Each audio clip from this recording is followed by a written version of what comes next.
Russia suffered a major defeat in the south of Ukraine, withdrawing from the western Kherson region. Here are the latest developments. The city of Kherson has been liberated by Ukrainian troops. The loss of the city is a major setback for Russia. Ukraine's latest advance comes after weeks of attack on Russian-controlled bridges and other positions around Kherson.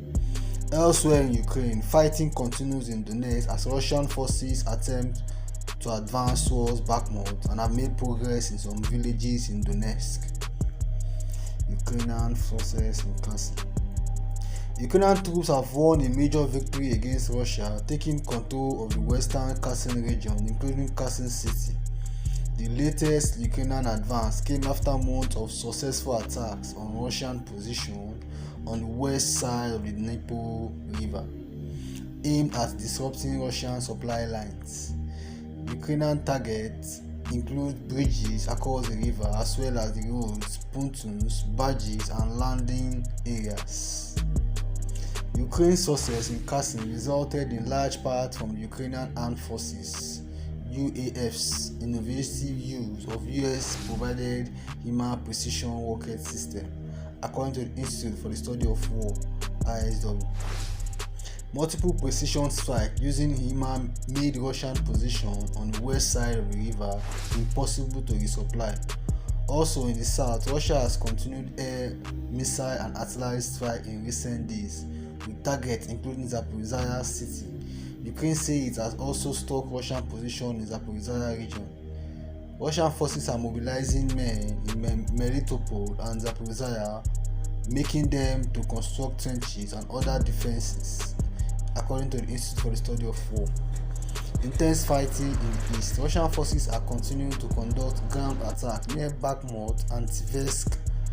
Ukraine says it has successfully headed off the latest assault, with intense fighting concentrated on the road network. Ukrainian troops took control of key logistical hub of Lima in Donetsk at the beginning of October. Russian forces operating in the east are believed to include regular Russian troops, mobilized servicemen, Wagner private contractors, Chechen units, and personnel of the so-called Donetsk and Luhansk People's Republic. The current Russian push towards Bakhmut followed a major defeat in the east in September when Russian units were forced back in the Kharkiv region. Russian troops withdrew from the key town of Izium and Kupiansk, saying that the retreat would allow the troops to regroup. Both towns are major logistical hubs for Russian forces in Donbass. Ukraine power grid under fire. Earlier in October, Russia appeared to shift tactics, targeting Ukrainian cities further from the front line with missile strikes for the first time in months. Russian forces used Shahed-136 drones recently purchased from Iran in their attacks, as well as ballistic and cruise missiles. Attacks on Ukraine's energy infrastructure by Russian forces have triggered blackouts in major cities, including Kyiv, Lviv, Zaporizhzhia, and Kharkiv. 4 regions of Ukraine, Donetsk, Luhansk, Kherson, and Zaporizhzhia, were annexed by Russian Federation in September. Russia does not fully control any of the 4 regions yet.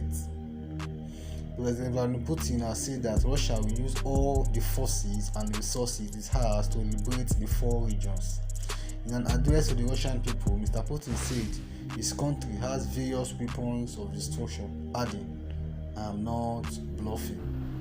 Russia invaded Ukraine on 24 February, but Ukrainian forces retook large areas around Kyiv in April after Russia abandoned its position towards the capital.